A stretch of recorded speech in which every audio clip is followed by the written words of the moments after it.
अस्सलाम वालेकुम जी, कैसे हैं आप? सब ठीक होंगे इंशाल्लाह और अल्हम्दुलिल्लाह हम सब भी ठीक हैं आपकी दुआओं से। तो आज हम बना रहे हैं चिकन पकोड़ा। जैसे कि आपको पता है कि रमज़ान की माशाल्लाह से आमद ही आमद है और 2 से 3 दिनों में इंशाल्लाह रमज़ान स्टार्ट हो जाएगा। तो उसके लिए हमने अफ्तारी बनानी होती है। तो फिर ये समोसे, ये पकोड़े और ये चिकन पकोड़े, ये सब चीज़ें ना हो तो मज़ा नहीं आता। और अफ्तारी का मज़ा दुबारा करने के लिए फिर चिकन पकोड़े ना बने तो बात ही नहीं बनती। तो इसीलिए मैंने कहा कि मैं आपके साथ चिकन पकोड़ा की आज रेसिपी शेयर करती हूँ। तो ये मैंने ले लिया है 1 kg चिकन।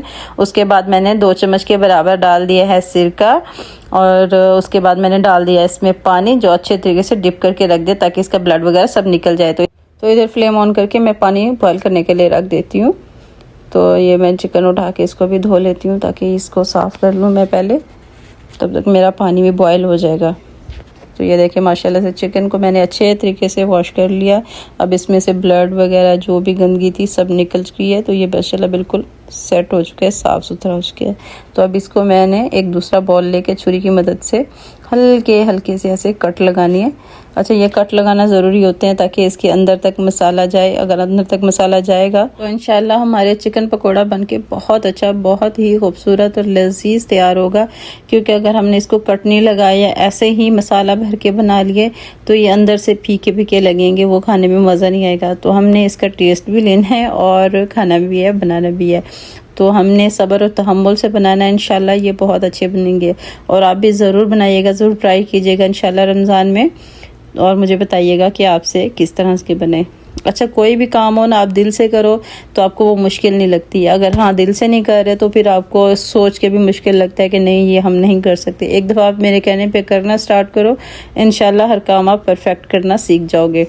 तो ये देखिए माशाल्लाह से मैंने सबको कट लगा के रख दिया। तो इधर से पानी भी बॉयल हो गया।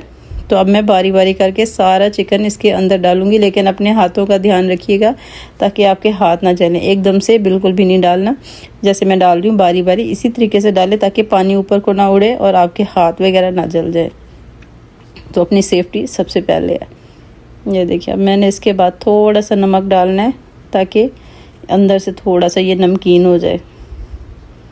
वो दूसरे मसाले तो बाद में लगाने होते हैं, पहले ये है कि भी इसको नमक लगा के अच्छे से बॉयल कर दो। ये हो गया बॉयल। तो अब इसको मैं निकाल के रखूँगी थोड़ी देर के लिए ठंडा करने के लिए। तो ये मैं सारा इधर से निकाल लूँगी। और अल्हम्दुलिल्लाह ये रेसिपी इतनी इजी है और मैं कहती हूँ आपके ज़्यादा से ज़्यादा 25 मिनट 20 मिनट लगते हैं, आपकी रेसिपी बन के रेडी हो जाती है। बस एक दफ़ा आप दिल से बनाना स्टार्ट करो। ये देखिए इधर मैंने ठंडा करने के लिए रख दिया। तो अब मैंने यहाँ पे ले लिया दूसरा बॉल जिसमें मैं अपना सबसे पहले जो चिकन मैंने ठंडा करने के लिए रखा था वो मैं इसके अंदर डाल दूँगी। उसके बाद दूसरे मसाले जो भी हैं वो मैं ऐड करती हूँ और आपको बताती जाती हूँ। अच्छा, आपने इसमें ये ध्यान रखना है कि आपने पिसी हुई चीज़ें नहीं डालनी, आपने कुंडी डंडे में कूट के उसको फिर से डालना है। तो उसमें जो फ्लेवर आता है वो बहुत अच्छा होता है, बहुत लजीज होता है। तो जो चिकन पकोड़े होते हैं ना, एक अलग सा उसमें जायका आता है। तो ये सब चीज़ें मैंने कुंडी डंडे से पीसी हैं। ये मैंने सूखा धनिया डाला, उसके बाद कुटा हुआ ज़ीरा, कुटा हुआ मैंने गरम मसाला डाला, हल्दी पाउडर डाला और नमक और सूखी मेथी, ये चीज़ें मैंने डाली हैं इसके अंदर। तो इसको मैं चम्मच से अच्छे तरीके से मिक्स कर लूँगी ताकि इसमें जो है कोई भी वो ना रह जाए कसर। तो इसको अच्छे तरीके से मिक्स किया पहले। उसके बाद जो है मैंने ये 2 चम्मच भर के बेसन के डाल दी, क्योंकि ये चिकन पकोड़ा है तो इसमें बेसन तो ज़रूर जाएगा ना। ये मैंने चिकन के अंदर अब थोड़ा सा मैंने पानी ऐड करना है, 2 से 3 चम्मच के बराबर, बस इससे ज़्यादा नहीं। ये नहीं करना कि इसको लेप बना के फिर हम जैसे दूसरे पकोड़े बनाते हैं वैसे नहीं, इसको सेम इसी तरीके से बनाइएगा। इसको सिर्फ हमने हल्का हल्का सा मसाला इसके ऊपर जो चिपक जाए, अच्छे से लग जाए इस तरह से। तो बस हमने इसी तरीके से इतना ही बेसन डालना है, इससे ज़्यादा नहीं। तो इधर मैंने ऑयल गर्म करने के लिए रख दिया था। तो अब मैं बारी बारी करके अब मैं चिमटे की मदद से इसको बारी बारी उठा के चिकन सारा ही फ्राई पैन के अंदर डाल दूँगी ताकि ये अच्छे से फ्राई हो जाए। और इसको हमने कुछ देर के लिए छोड़ना है ताकि इसके ऊपर जो हमने बेसन हल्का सा लगाया है वो उसके ऊपर चिपका रहा है, एकदम से निकल ना जाए। अगर ये बेसन इसका बिखर गया ना तो फिर हमारे सारे चिकन पकोड़ा जो होंगे वो ख़राब हो जाएंगे, फिर वो मज़ा नहीं आएगा खाने में भी और बनाने में भी। आपको लगेगा कि मैंने सारी मेरी मेहनत ख़राब हो गई है। तो इसलिए सब्र और तहम्मुल से बनाइएगा, इंशाल्लाह बहुत परफेक्ट और बहुत लजीज बन के रेडी होंगे। तो ये देखिए मैंने आंच बिल्कुल हल्की रखी हुई है, आंच मैंने ज़्यादा नहीं रखी हुई। तो इसी तरीके से सेम इंशाल्लाह आप बनाइएगा और मुझे बताइएगा ज़रूर कि आपसे किस तरह से बने।